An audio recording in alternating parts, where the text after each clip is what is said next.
गोस्वामी तुलसीदास जी महाराज जी ने जो रचना की ये अपने मन से नहीं की है, उन्होंने बाबा भोले की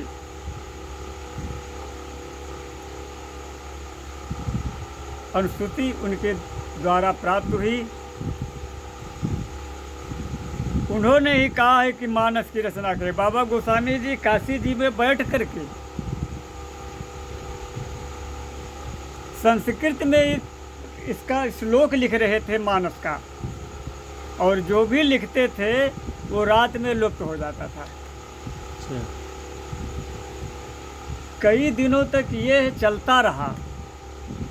बाबा बड़े परेशान थे, तुलसीदास जी महाराज गोस्वामी बाबा कि आखिर हो क्या जाता है।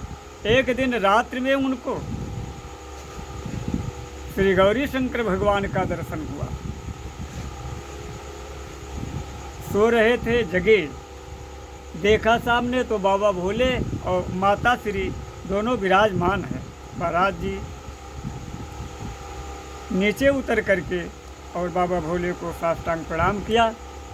बाबा जी ने कहा कि जो तुम रचना कर रहे हो, यह रचना संस्कृत में मत करके हिंदी में करो, अपनी भाषा में करो, और काशी में ना करके अयोध्या में जा कर के करो, श्री अयोध्या धाम में करो। उन्हीं की यज्ञा को पा करके गोस्वामी बाबा जी ने इस रामचरितमानस को लिखने के लिए काशी से अयोध्या आ गए,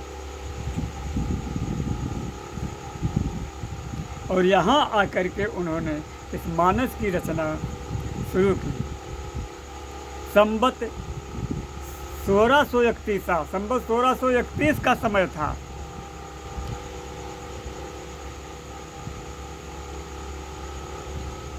जिस समय महाराज जी ने अयोध्या में आकर के कथा लिखना प्रारंभ किया, 1631 का समय था। संवत 1631 का था।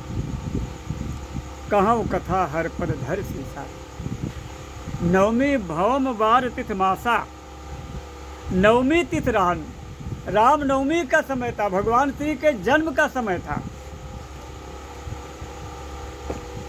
रामचरित यह कीन प्रकाशा। रामचरित का लेखन काल से मानस का लेखन काल बाबा गोस्वामी जी ने महाराज जी ने उसी दिन शुरू किया।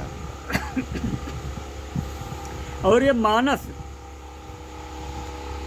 2 वर्ष 7 महीना 26 दिन लगा बाबा जी को लिखने में। अच्छा।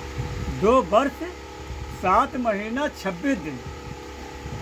नवमी के दिन शुरू किया है, और संवत 1633 में,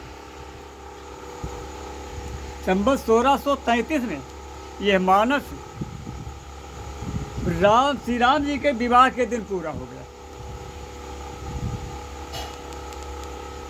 प्रभु का जब विवाह था अगहन पंचमी में,